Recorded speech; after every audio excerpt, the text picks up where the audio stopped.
हर घंटा जो आप बेकार करते हैं वो आपकी जिंदगी से एक नया मौका छीन लेता है। हर बर्बाद हुआ पल एक दिन एक दर्दनाक कहानी बन जाता है। जितना वक्त बेकार बिताओगे उतना ही जिंदगी के करीब मौत को बुलाओगे। मेरे दोस्त, स्टॉप वेस्टिंग टाइम के ऊपर वीडियो बनाने का कारण ये है कि जिंदगी के सारे हालात इसी से जुड़े हैं, जैसे सेहत, जहन, फाइनेंशियल, रिलेशन और भी दीगर चीजें। कुछ लोग जाने अनजाने में वक्त को जाया करते हैं तो कुछ जानबूझकर। वक्त को जाया करना बहुत बड़ी बर्बादी का सबब बन सकता है। तो हम इस वीडियो में इसके कारण जो ज्यादातर लोगों को नहीं पता है और इसका सोल्यूशन भी जानेंगे। अगर आप भी अपनी प्रोडक्टिविटी, फाइनेंशियल, रिलेशन, सेहत को बेहतर करना चाहते हो तो वीडियो का एक भी पार्ट मिस मत करना। अब देखिए, एक सर्वे के मुताबिक 80 से 90% लोग वक्त को जाया करते हैं। अब देखिए द इकोनॉमिक टाइम की रिपोर्ट क्या कहती है। हर 5 में से एक इंसान किसी न किसी किस्म की ज़हनी सेहत की बीमारी से दो चार होता है। 50% ज़हनी सेहत की हालतें 14 साल की उम्र तक शुरू हो जाती है और 75 ज़हनी सेहत की हालतें 24 साल की उम्र तक पैदा हो जाती है। दुनिया भर में 970 मिलियन लोग किसी न किसी जहनी बीमारी से जद्दोजहद कर रहे हैं। हर 4 में से एक इंसान अपनी जिंदगी के किसी न किसी मरहले पर जहनी बीमारी से जुड़ा होता है। दुनिया भर में 14.3% मौत या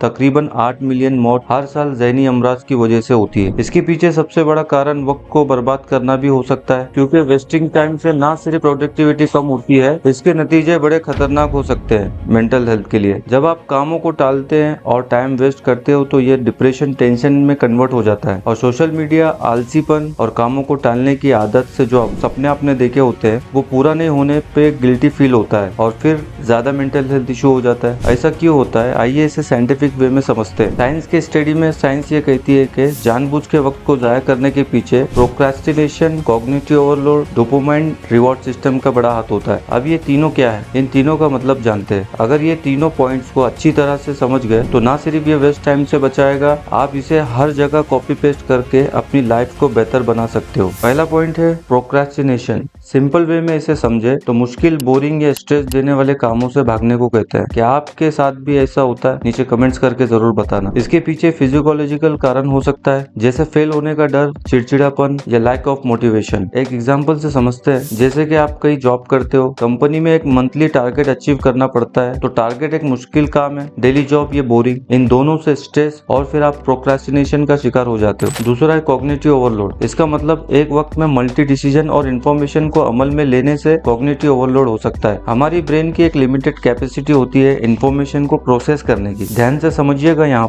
पे मैं कह रहा हूँ प्रोसेस करने की, वैसे स्टोर और गेन करने की काफी ज्यादा होती है। जब हम पर बहुत ज्यादा इन्फॉर्मेशन और डिसीजन का प्रेशर होता है, जैसे कि मान लो आप एक हाउसवाइफ हो और एक दिन घर की लाइट चली जाती है, आपको सुबह फैमिली का ब्रेकफास्ट, टिफिन, बच्चों को स्कूल के लिए तैयार करना है और बच्चों का प्रेजेंटेशन भी तैयार करवानी है। अब जैसे इन सब में, जैसे टिफिन, ब्रेकफास्ट, बच्चों को तैयार, इन सब में आपको मल्टी डिसीजन एक साथ लेना पड़ता है और प्रेजेंटेशन में अलग अलग इन्फॉर्मेशन लेके अप्लाई करनी होती है। तो इस कंडीशन में आप कॉग्निटिव ओवरलोड का शिकार हो सकते हो। तीसरा है डोपामाइन और रिवॉर्ड सिस्टम। ब्रेन में डोपामाइन नाम का एक केमिकल होता है जो रिवॉर्ड और प्लेजर के साथ जुड़ा होता है। जब हम कोई काम करते हैं, वो काम जो हमें इमीडिएट सुख और शांति देता है, तो ब्रेन डोपामाइन रिलीज करता है। सोशल मीडिया, वीडियो गेम और बाकी कुछ एक्टिविटीज तुरंत सुख और शांति देती है, तो उससे डोपामाइन रिलीज होता है जो हमें अपने जरूरी कामों से हटाकर इन चीजों में बिजी कर देता है। ये थे 3 रीजन जो ज्यादातर लोग इस पर गौर फिक्र नहीं करते। आपके पास अगर इसके अलावा और कोई रीजन है तो नीचे कमेंट्स करके जरूर बताना, जिससे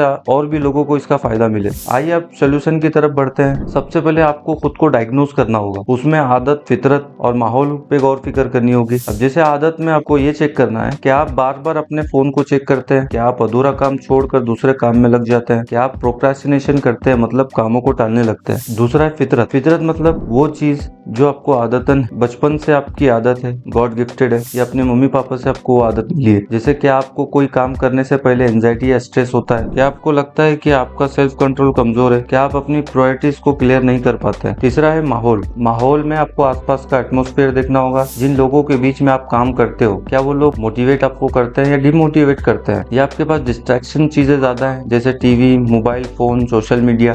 अगर आप इन सब चीजों पर सोच विचार करें तो आपको ये समझ में मदद मिलेगी कि आपका टाइम वेस्ट होने के पीछे क्या रीजन है। जब आपको ये पता चल जाए तो आप उस स्पेसिफिक रीजन को टारगेट करके अपनी प्रोडक्टिविटी बढ़ा सकते हो और टाइम को वेस्ट होने से बचा सकते हैं। आप सभी का दिल से शुक्रिया। मिलते हैं नेक्स्ट वीडियो में।